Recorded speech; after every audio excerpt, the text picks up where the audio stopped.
আসসালামু আলাইকুম, কেমন আছেন সবাই? আজকে একটা কমপ্লেন আসলাম, আমাদের অ্যাডজাস্ট সিস্টেমটা কাজ করতেছে না। তো আমরা এটা আজকে চেক করব, দেখব কোথায় সমস্যা, কি সমস্যা।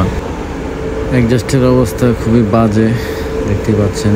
তো আমরা প্রথমে মোটরের টার্মিনালটা খুলে চেক করলাম, দেখলাম যে একটা ফেজ পুড়ে গিয়েছে। আর এটার যে সেফটি ডিভাইস ছিল ওভারলোড প্রোটেকশন, এটা ট্রিপ করতেছিল। তো এখন আমরা মোটরটা খুলে এটা কয়েলগুলো চেক করে দেখব মোটরটা ঠিক আছে কিনা বা জ্বলে গেছে কিনা। তো আমরা টার্মিনালটা খুলতেছি, যেহেতু এটা 3 ফেজ মোটর, আমরা 3টা কয়েল চেক করব। আমরা একটা কয়েল চেক করে দেখব ইন্ডিভিজুয়ালি কয়েলগুলো ঠিক আছে কিনা বা কোনো বডি হয়েছে কিনা।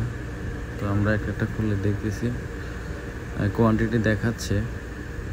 তো আমরা এখন বডিটা চেক করব কোনো গ্রাউন্ডিং হয়েছে কিনা। তো এখন দেখা যাক। তো আমরা বডিতে ধরলাম, এই যে বডি গ্রাউন্ড দেখাচ্ছে, তার মানে মোটরটা জ্বলে গিয়েছে। একটা ফেজ যেটা আমরা পেয়েছি, একটা ফেজ জ্বলে গিয়েছে, যার জন্য মোটরটা বডি হয়ে গেছে। তো আমরা প্রতিটা কয়েলই চেক করে দেখলাম, একটা কয়েলে গ্রাউন্ড পেয়েছি, যার জন্য। তো আমরা এখন মোটরটা খুলে ফেলবো, খুলে রিওয়াইন্ডিংয়ের জন্য আমরা নিয়ে আসবো। অলরেডি নিয়ে আসছি। তো আমরা রিওয়াইন্ডিং করার পরে এটা আমরা নিয়ে আসছি আবার লাগানোর জন্য। তো লাগানোর আগে আমরা কানেকশন দিয়ে চেক করে দেখলাম সব কিছু ঠিকঠাক আছে কিনা। তো আলহামদুলিল্লাহ ঠিক আছে। এখন আমরা বেসগুলো লাগাচ্ছি ফিটিং করার জন্য। তো আমাদের মোটর বসানো কমপ্লিট, বেসগুলো টাইট দিলাম, বেলগুলো অ্যাডজাস্ট করতেছি। এখন আমরা চালাবো।